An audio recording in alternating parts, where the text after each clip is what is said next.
Hey, good morning and welcome to Fraud Watch Friday. I have a special surprise today. I have a guest with us who is not truly a guest. He is a new Fraud Watch volunteer. So I would like to welcome Ed Mickells to AARP Fraud Watch. And good morning, Ed. Welcome to you. And tell us a little bit about you so that we know more about you. Okay, well, good morning, Rick.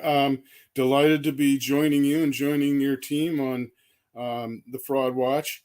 A little bit about me. I grew up in Nebraska, went to the University of Nebraska in Lincoln, and moved down to Kansas City in 1976 when my wife got a job with, of all places, the Social Security Administration. Um, Got down here and found work, and my background was in advertising and marketing, and for almost 23 years I was involved in marketing, publishing, and a variety of other things related to that. And then late in my career I got involved in doing licensing and entitlement work for cell towers. um, Retired in about 4 years ago, and decided that I needed something to keep me busy. So that's when I started volunteering with AARP. Oh, and AARP is a great way to keep busy. no matter Absolutely. no matter what positions you hold, it's a great way to keep busy. So, eh, with a publishing and PR kind of background, what attracted you to the Fraud Watch part of AARP? Is there some background story to that? Actually, there is, and it almost was tragic. About 12 years ago, my mother was still alive then and living in Omaha. I'm an only child, and I was, of course, living down here. So she was up there by herself. Um, Pretty sharp lady, though. She worked until she was um, 87 years old, keeping the books for a restaurant in Omaha. But after she retired, she took great joy in just sitting on her front porch and watching the world go by, and just being a part of her neighborhood. We were a small half a block from her church, and it was an ethnic neighborhood. Most of the people there were Croatian from their background. And she would sit out on the porch and watch as people came by. Well, after a while, she started meeting these gentlemen were walking through the neighborhood and talking to various people at the various houses around there.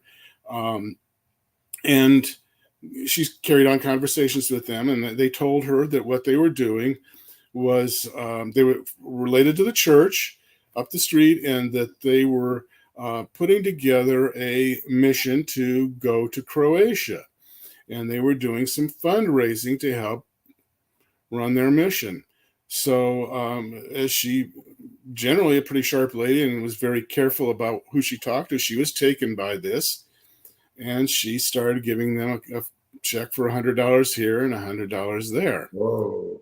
Um, Luckily, the neighborhood, as I said, very closely knit. Many of the houses actually there were houses that were bought by people of my generation. My friends growing up were bought them from their parents and still lived in the neighborhood. So everybody knew everybody.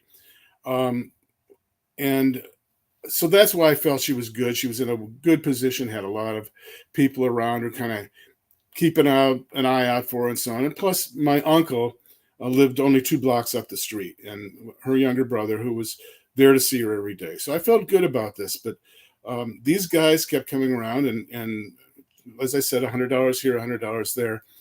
And then one day, um, my mom actually let them inside her house.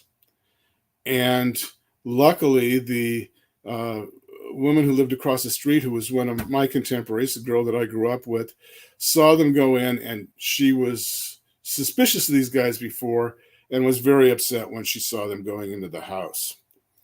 So she called my uncle and said, "I think you ought to get down here, Steve, and see what's going on." Well, he came down and let himself in, as he had his own key and everything, and found she was sitting at the kitchen table getting ready to write a $5,000 check to one of these guys. My uncle stopped it at that point, told the guy to leave. There was a little raising of voices, but he finally got him out. And then my uncle hears some noises from the back of the house, goes back into the back of the house and finds another one of these guys going through my mom's jewelry boxes.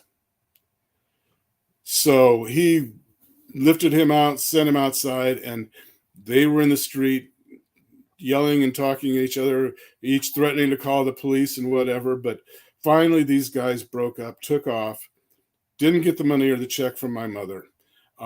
Didn't ever show up again, but we got reports later on that they were now working in the neighborhood around the Polish church. So apparently this was a scam that really just preyed on people's community, and it was a dangerous thing that she wasn't even aware of. Right. And just so I'm straight on this, she met these guys just because they walked by regularly and they seemed friendly and they started talking to each other. It wasn't any kind of a, special encounter or anything. She just was friendly toward people and they were walking by the house. Yeah, well, apparently they were kind of soliciting down the street for this mission that they said they were going to have. I see. So they had, and that's one of the reasons why my friend from across the street recognized it, because they'd stopped and talked to her. But as they went along, apparently they would gather the names of the people in the neighborhood. So when they came to talk to my mom, oh yeah, I was talking to Mrs.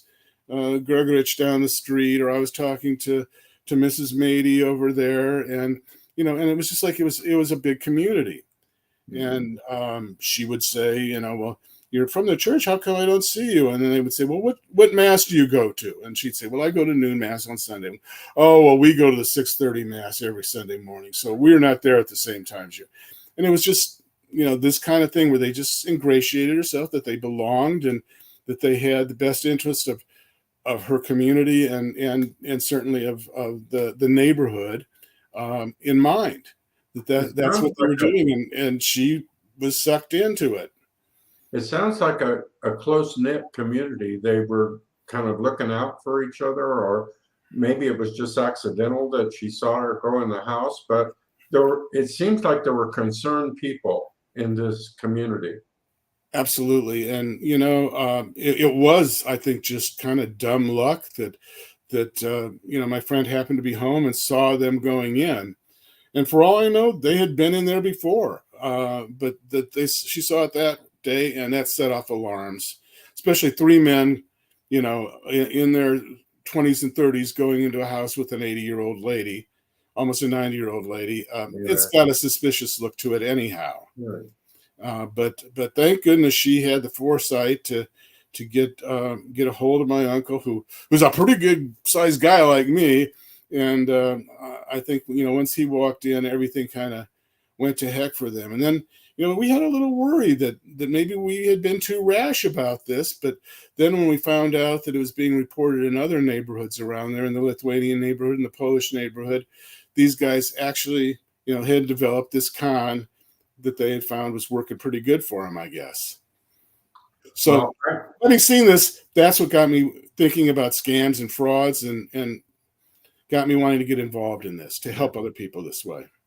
Well, we've talked a lot on this program about things that happen to people, but it was a little bit kind of objectively outside looking in.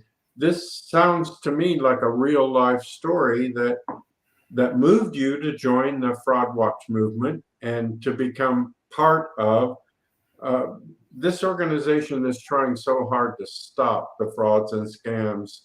And that's an important job. I think people can see scrolling across the bottom of the screen that we have several different websites, helplines, things that you can do to help protect yourself. But what would you say is the most important thing in your mother's case that helped to protect her?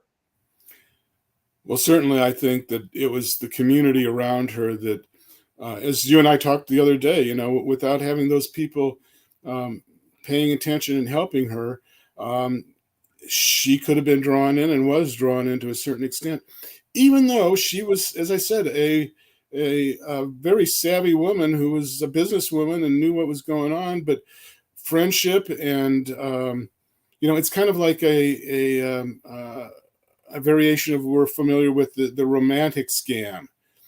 A person who wanted to have someone to be friends with and someone to talk to was drawn in by nice people who acted polite and acted like they cared. So, the combination of both. I think you've got to keep your eyes open and be aware. And I'd also just say, if you don't know these people really well, don't let them into your house, Yeah. because that could have been a real tragedy. That's probably the bottom line right there. And a lot of people think this is related to intelligence. Like if you're a smart person, you're not going to get scammed.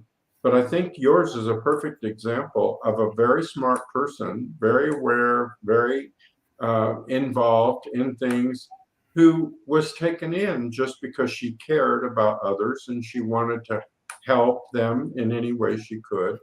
And she was almost taken in for a lot of money.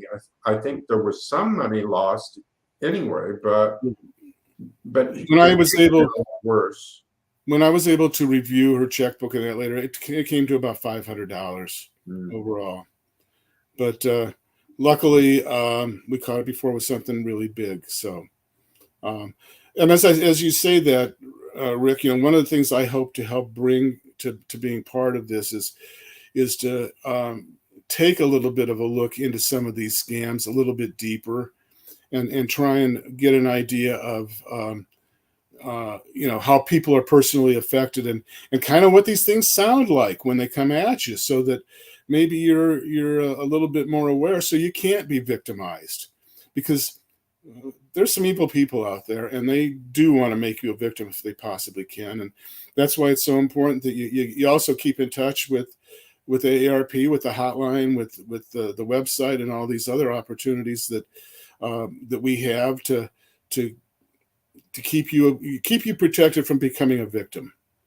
Well, that is great news, and I personally and all of Kansas appreciates the fact that you're going to join in the fight, that you're going to be there behind the scenes, constantly working on things. So thanks for joining us. I really appreciate your presence and your partnership, and I look forward to working with you in the future. That's going to be a real benefit to us, I think. I'm looking forward to it, Rick. I know we're going to enjoy our partnership. I think so too.